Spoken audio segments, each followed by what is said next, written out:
Bonjour tout le monde, aujourd'hui on se retrouve avec Louise pour parler de la fidélité dans le couple. Donc comme d'hab, on va se concentrer sur les relations hétérosexuelles parce que c'est ce qu'on connaît. Et voilà, on a toutes les deux nos propres visions de la fidélité, on va les partager avec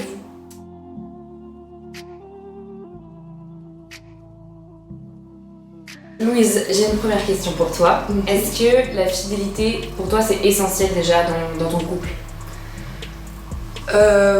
Oui. Non, enfin, je pense que ce qui est important, c'est d'être d'accord sur ce que tu veux, ce que tu attends de l'autre. Mais après, moi, je sais pas si je pourrais être dans une relation ouverte, tu vois. Enfin, si j'étais dans une relation ouverte, il faudrait que je sois vraiment sûre que je suis the one, genre, tu vois.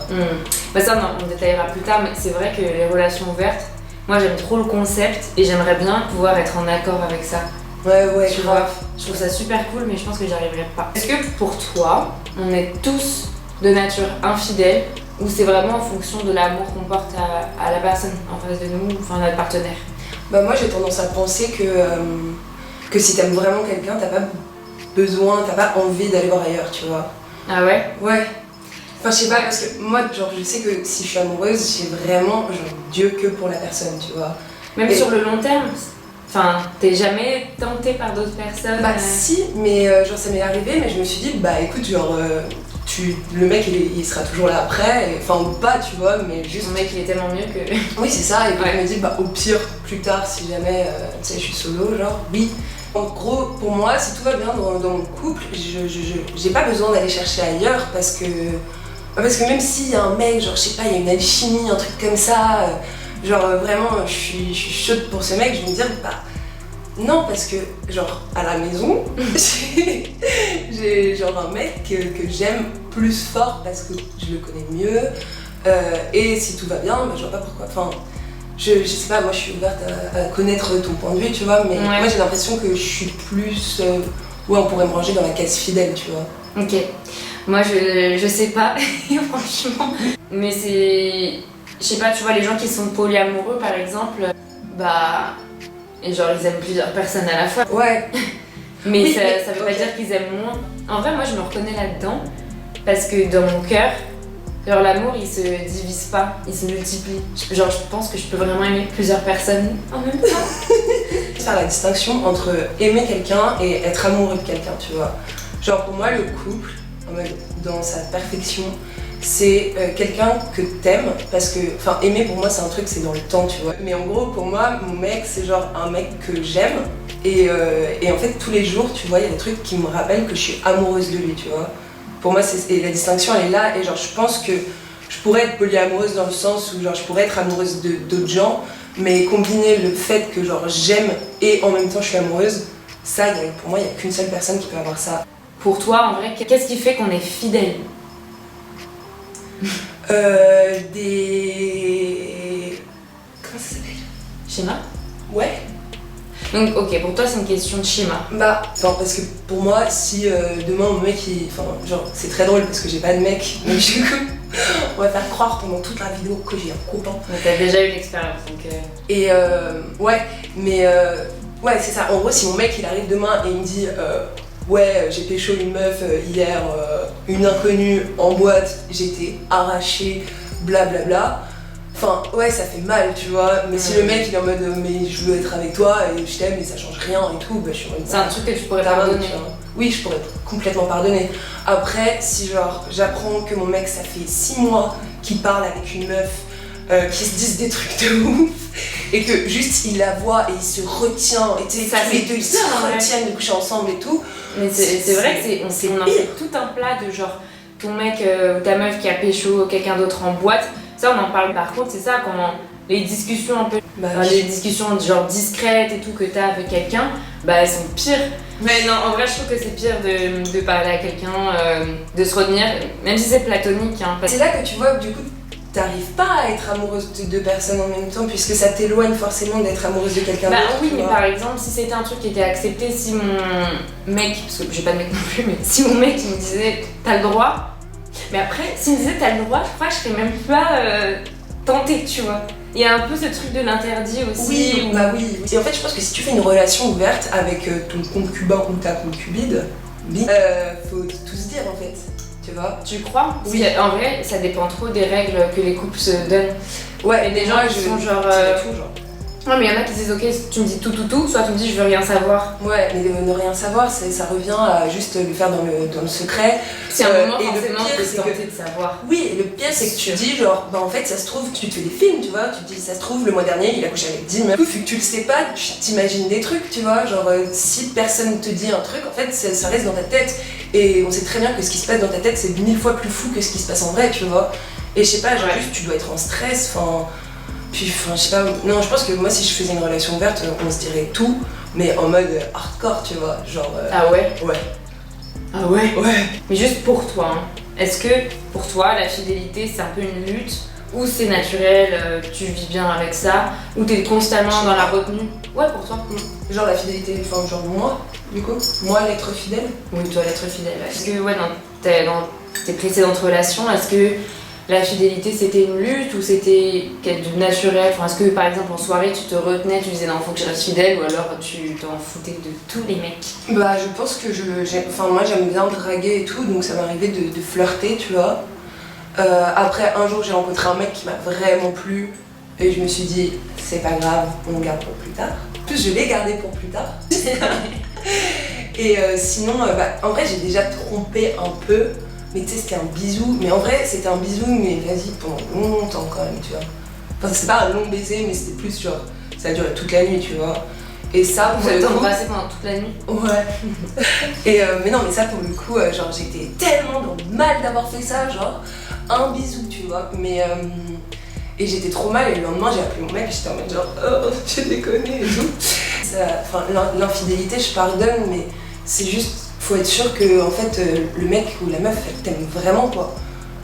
En fait c'est ça le truc, c'est que l'infidélité ça dérange les gens parce que ça nous dérange parce qu'on est jaloux en fait. Et de se dire que genre pendant une nuit, pendant 3 jours ou je sais pas quelle est la nature de l'infidélité, de l'adultère, genre tu te dis à ce moment-là il m'aimait plus et il aimait quelqu'un d'autre, tu vois. Et c'est ça qui fait mal, je pense. Ouais. Et c'est pour ça que ça dérange. Et à bonne raison. Hein. Donc, en vrai, sans partir dans des dimensions trop philosophiques, mais c'est plus une question d'ego en fait quand tu te fais tromper. Grave. En vrai. Ouais. Parce que je pense que les personnes qui font des relations ouvertes, elles ont trop cette capacité à mettre leur ego de côté et pas douter de l'amour que la personne lui porte. Et ça, je peux le comprendre parce que par exemple, moi, si je suis amenée à tromper mon mec, c'est pas parce que je l'aime pas. Mais tu vois, s'il me faisait ça, je le prendrais super mal. Donc je peux pas faire genre, je suis en accord avec ça, tu vois. Ce que je me dis, c'est que j'ai l'impression que si tu veux tenir ton couple, faut lâcher cette idée que pour toujours. Parce que pour moi, être genre amoureux, tu te dis, ça va durer toute la vie, tu vois. À ce moment, tu y crois vraiment. Bah oui, c'est ça, et c'est ça qui est beau, parce que si t'y crois pas, ça sert à rien. Ouais, moi j'ai trop de potes qui se disent ah non, mais je l'aime de ouf, mais ouais. Non, en vrai, c'est pas l'homme de ma vie. Tu vois, mais alors, du coup, pourquoi tu te réveilles à côté de lui tous les jours, tu sais? Ouais, mais on en discutait dans ma première vidéo avec Marianne où elle disait ah non, moi je savais que j'allais pas finir ma vie avec lui. Ouais. Enfin, je trouve ça ouf de pouvoir penser ça, et en vrai, c'est grave cool parce que t'es trop rationnel. Oui, mais comment tu fais pour t'investir dans la relation du coup à ce moment-là, genre? Tu te dis, si ça se trouve, genre dans 2 semaines c'est fini, pourquoi prendre un billet d'avion pour dans 6 mois? Pourquoi prévoir faire des projets, tu vois? Je sais pas, pour moi, le couple, c'est genre faire des projets. Le moment où ton couple va mal, c'est quand tu fais plus de projets en fait. Ouais. Parce que t'arrives plus à te voir dans le futur avec la personne, et là, ça déconne, tu vois. Même la fidélité, du coup, c'est une quête perdue, j'ai l'impression. Vraiment. Pourquoi? Mais c'est pas possible que 2 êtres chers soient fidèles pendant genre 40 ans, je sais pas, tu vois, les mariages, genre je sais pas, moi si un jour je me marie, mais je vais le tromper, il va me tromper, je sais pas, j'y crois pas, genre c'est pas possible. Ah ouais. Et surtout que si tu dis à quelqu'un, genre là, à partir de maintenant, je suis ta femme et tu touches personne d'autre pour toute ta vie, genre... Voilà, pression, genre non, moi je suis pas là pour mettre des menottes. Encore pire quand t'as des gosses et tout, parce que je sais que ça fout la merde après. Horrible. Ah ouais, non, c'est compliqué. Mais il y a un petit truc que j'aimerais bien aborder, c'est pas trop dans le cadre de la fidélité, mais ça tourne autour. Mais tu vois, quand il y a tromperie dans une relation hétérosexuelle, en vrai, de nos expériences et tout, on a craqué que on allait beaucoup plus comment dire en français, shamer la meuf. C'est exactement comme ça qu'on dit en français, ouais. Shamer. On va plus descendre la fille que le mec. Moi, de mon expérience, un de mes mecs m'a trompé. Un de mes mecs sur les 5, non, j'ai un mec qui m'a trompé et avec quelqu'un, une fille, et c'est la fille qui a pris beaucoup plus cher que lui. Genre lui, limite, les gens s'en foutaient, mais c'était vraiment la fille qui s'est fait descendre, quoi. Oui, bah même moi j'ai été trompée. Et ouais, bah premier réflexe, connasse. T'as eu beaucoup plus la meuf, mais parce qu'il y a ce truc d'ego, tu te compares à elle, qu'est-ce qu'elle a de plus que moi et tout. Et le mec, on le laisse trop tranquille. Bah grave, genre toi du coup t'as continué avec lui. Bah grave. Moi j'ai, on va dire, un peu continué avec lui aussi, après avoir appris ça. Enfin tu sais, genre... Mais après le truc c'est que moi la meuf, je me souviens, j'avais le seum contre elle. Et un jour j'ai croisé cette meuf à une soirée et je me suis dit, franchement ça casse les couilles que tout l'été j'étais en mode avec mes potes, il faut que je lui parle en mode, je lui ai dit, je suis désolée parce que genre je t'ai grave shamée, alors qu'en vrai, cette meuf, c'était pas ma pote, elle me devait rien, on s'était jamais rien promis, on s'était jamais vu en fait, tu vois. Et du coup je lui ai dit, voilà, donc sache que juste je t'aime pas parce que je suis jalouse, genre, parce que genre c'est pas que t'es une sale personne parce que t'as couché avec un mec en couple ou quoi, c'est son problème, genre c'est avec sa conscience, c'est pas son problème en fait. Et du coup je lui ai dit, voilà, je t'aime pas parce que je suis jalouse, parce que t'as touché mon mec, parce que tu l'as pécho, parce que vous avez ken, et j'ai le seum. Mais genre sache que bah tu ne devais rien, et que je lui ai dit, d'ailleurs ce jour-là je lui ai dit, et que même moi je pourrais coucher avec un mec en couple, je pense. Ah ouais. C'est pas bien. C'est pas bien. Non, ah ouais, vraiment? Ouais, je lui ai dit ça, j'ai fait voilà. Non, mais tu penses vraiment que tu pourrais coucher avec un mec en couple? Moi, j'aurais du mal, mais pas pour la meuf, juste pour moi. Enfin, genre, ce sera jamais aussi bien qu'avec sa meuf, genre. Ah ouais. Ouais. Est-ce que finalement, la fidélité, c'est une question de schéma sociétal et que si jamais il n'y avait pas ce truc d'exclusivité, si des petits on nous avait pas dit qu'on devait être monogame, être exclusif, est-ce que tu penses que l'humain aurait été de nature à vouloir l'exclusivité? Je sais pas, je pense que ça vient d'un truc, ça vient quand même d'un truc qui est existant, tu vois. Je pense que genre, quand deux personnes sont amoureuses, instinctivement, elles vont rester ensemble, tu vois. Et après, bien sûr que genre la société a fait que, en fait, bah, le mariage c'est deux personnes, le tout c'est deux personnes, enfin tu vois. Mais je sais pas, en vrai ce serait, enfin, je sais pas si moi ça me ferait kiffer de vivre dans une société où tout le monde est polygame, parce que genre, déjà il y a des gens qui ont du mal à charo une personne. Alors franchement, genre s'il y a des gens qui se tapent genre des quinzaines de personnes par jour, t'es grave. Mais moi ce que je trouve fascinant dans les couples ouverts, polygames et tout, c'est qu'il faut non seulement être amoureux de la personne qui autorise cette relation ouverte, que ton deuxième mec ou meuf accepte et que tu sois amoureux d'elle. Et déjà, enfin en vrai, c'est trop dur de gérer un couple. Mais comment tu fais? Non mais déjà un mec ça te prend la tête. Mais enfin bref. Bah, même par exemple si toi, genre demain tu rencontres un mec et là il te dit qu'en fait t'es pas la principale dans son cœur, tu vois. Que genre il est en relation ouverte, mais que du coup vous pouvez avoir une relation. Moi je pense que... Et du coup, je pourrais, hein. Quoi genre... Bah, si jamais, genre je connais un mec qui est déjà dans une relation ouverte, de base, et il est intéressé par moi, je pense que je serais plus à même à accepter sa relation ouverte si je tombe amoureuse de lui après. Oui mais imagine, tu vois, t'es amoureuse de lui et puis genre un jour il te fait bah non je peux pas parce que je vais faire Noël dans la famille de machin, tu vois. Et toi t'es grave en mode mais moi aussi je vais t'inviter à Noël avec ma famille, mais toi tu vas avec l'autre meuf dont t'es amoureux, genre c'est... Moi c'est pas, non mais c'est pas le genre de truc qui me ferait le plus chier quoi qu'on fête pas Noël ensemble. Ouais non mais Noël c'est un exemple, c'est... Oui, mais après je pense que tu trouves un équilibre dans ta relation. Si de base le mec il est en relation ouverte, t'acceptes qu'il est pas à 100% disponible et tout. Et puis après, tristesse, hein. J'aimerais trop rencontrer quelqu'un qui m'explique. Mais peut-être qu'il y a des gens qui vont nous expliquer des trucs comme ça. Mais en tout cas, s'il y a des gens polygames ou polyamoureux qui veulent nous partager leur expérience, moi je serais trop ravie de savoir comment ça se passe en fait, parce que c'est trop plein de points d'interrogation dans ma tête. Ah, grave. On peut conclure là-dessus. Hein. Non, en vrai, j'ai trouvé ça intéressant parce que la fidélité, c'est trop un concept abstrait, surtout à notre âge. Ouais. On est hyper jeunes, Ouais. on connaît rien. Grave. Là, t'as 2 célibes qui te parlent de Parce que moi, je sais que j'en discutais avec un de mes parents, je vais pas le mentionner, qui me disait que en vrai, toute sa vie, il pensait qu'il était, enfin, pas polyamoureux, mais infidèle. Il Quoi. était de nature infidèle. Voilà, qu'il pensait que l'humain était de nature infidèle et tout. Il disait non, moi je pensais ça jusqu'à ce que vraiment je rencontre l'amour de ma vie, Ouais.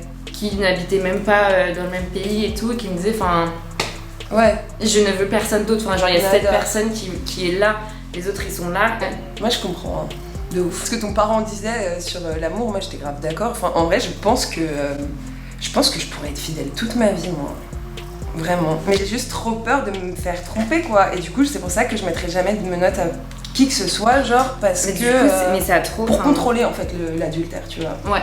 Bah, je le voudrais jamais. Et genre, Ça je serais en mode- débouche trop sur la jalousie. J'ai trop envie de faire une vidéo sur la jalousie parce qu'en vrai, fidélité et jalousie, ça va Ça ensemble. va de pair. Enfin, moi je trouve ça trop dur en fait de faire confiance. Ouais, mais moi aussi. Genre, on va pas se mentir, c'est super difficile de faire confiance, même si tu doutes pas. Enfin, on nous faisait les malines à dire ouais, non, mais de toute façon, tu doutes pas de l'amour que la personne a pour toi. Oui, ok, mais enfin. Si tu doutes constamment de l'amour que... Non, moi je Non. doute pas forcément. Enfin, quand la personne dit qu'elle m'aime et que enfin, dans ses actions, je vois que la personne m'aime, ok, ça va, mais je sais que, enfin. Genre, moi, comme je racontais, j'ai eu une relation à distance. Et enfin, j'avais quand même peur, tu sais, quand il allait en soirée, en plus c'était un beau garçon. Il y avait beaucoup de filles autour de lui et tout. Et j'avais constamment trop peur. Ouais. Alors que, enfin, Putain, moi j'avais pas peur. Et pourtant, c'est pas parce que t'arrives pas à dormir en te disant mon mec il est en boîte et tout, il est pourré, qu'il va pas te tromper quoi. ouais, grave. Genre juste n'y pense pas. Et en plus le truc c'est que dès que tu commences à être en flip sur la fidélité de ton conjoint, le doute il se ressent des deux côtés, donc ton mec il va Oui. commencer à prendre peur, tu vois. Il va se dire wow, t'es casse-couille. Enfin, tu sais, dans sa tête, tu crames que l'autre il a de moins en moins confiance en toi, t'as de moins en moins confiance en lui, et là ça part en couille, genre. Ouais, ça me fait penser que quand moi j'ai trompé mon mec, bah avant ça j'étais grave, enfin j'avais confiance et tout. Et c'est pile quand je l'ai trompé, j'ai commencé à douter, à douter de sa fidélité parce qu'on me disait ok, si moi je l'ai fait alors que je l'aime trop, bah en vrai lui aussi peut le faire et je dois le contenir parce que je suis pas du tout légitime à commencer à l'embrouiller alors qu'il a rien fait, que c'est moi qui l'ai trompé. Mais c'est là que je commence un peu à flipper quoi. Ouais, bah ouais. C'est un sujet tellement vaste, tellement compliqué, même toi c'est trop difficile de te connaître là-dessus. Ouais. Bah voilà, non mais j'ai trouvé ça hyper intéressant, j'aime beaucoup ta... discuter avec toi. Non, j'aime beaucoup ta vision de la fidélité. En vrai, je pensais qu'on était grave pas d'accord là-dessus. Non, c'est Plutôt sur la longueur d'onde. Ouais. Bah écoute, merci d'avoir partagé ton expérience et tes Merci à visions, c'était très intéressant. Restez fidèles, mais surtout à vous-même. Santé.